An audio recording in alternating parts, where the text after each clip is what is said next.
Donna from the Wool Club. So last time we got started and made that first cut learning how to wool applique, and we're learning how to make these cute little sheep coasters. So we got started by learning how to use our soft fuse, and we cut out our shape and our head, and now we're going to learn how to do a whip stitch to tie it down. So let's get going and get some stitching done.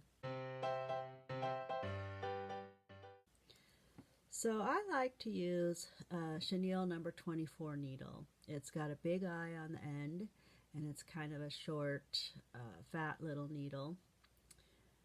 And so I get a lot of people asking me, well, how do you tie your knot to get started? So I use a quilter's knot, and how you do that is you take the end of your needle, the end of your thread, and kind of butt it together, wrap it around 3 or 4 times, and then gently slide that piece on down until you get to the end, and then you got a little knot.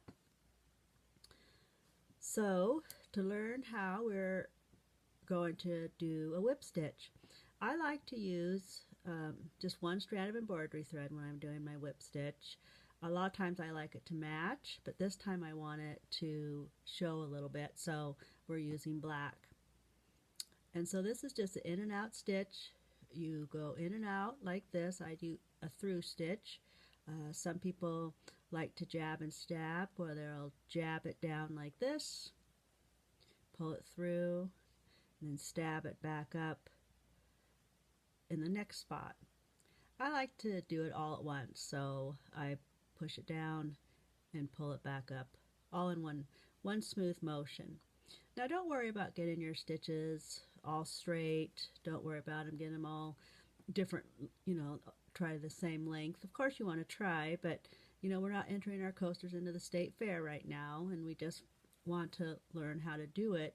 And over time, you'll get your mojo, your muscle memory, whatever it is, and you won't even hardly think about your lengths of your stitches. It'll just happen.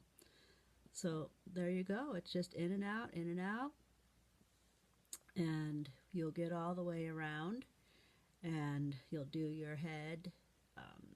Just go all the way around. You'll do one stitch into here and go all the way around. Now, how do you stop? So you go down and pull that through. Oh, I got it hooked up. We'll turn it over, and we will just grab just a little bit of the thread and make a knot by going through the loop and pulling it tight. Now I grew up in the embroidery days, so I don't like my thread to show too much, but I don't know, just something I do. I pull it through like that, and then I cut it off. So next time we are going to go a little bit deeper. We're going to learn how to do a blanket stitch. Now the blanket stitch and the whip stitch look almost the same, but on the blanket stitch there's a little edge, so it kind of finishes the whole project off when we attach it to our back. So that's pretty easy to do, and then we're going to learn a lazy daisy. So right now let's get going on those coasters and get our body and our heads on. Now we didn't talk about the feet. So the feet, we didn't do it the soft fuse, but you can. But cut little squares for their feet, and you can just hang on to that. Just hang on to it like this, and then stitch. It's only 3 or 4 or 5 stitches to hold on their little legs. So you can use a soft fuse if you want to, but I usually on small little things I'll just hold it, and that way I can get my sheep. They can run or stand up straight. So whichever you like. But anyway, so next time we'll be learning some more stitching. So we'll see you then. Bye-bye.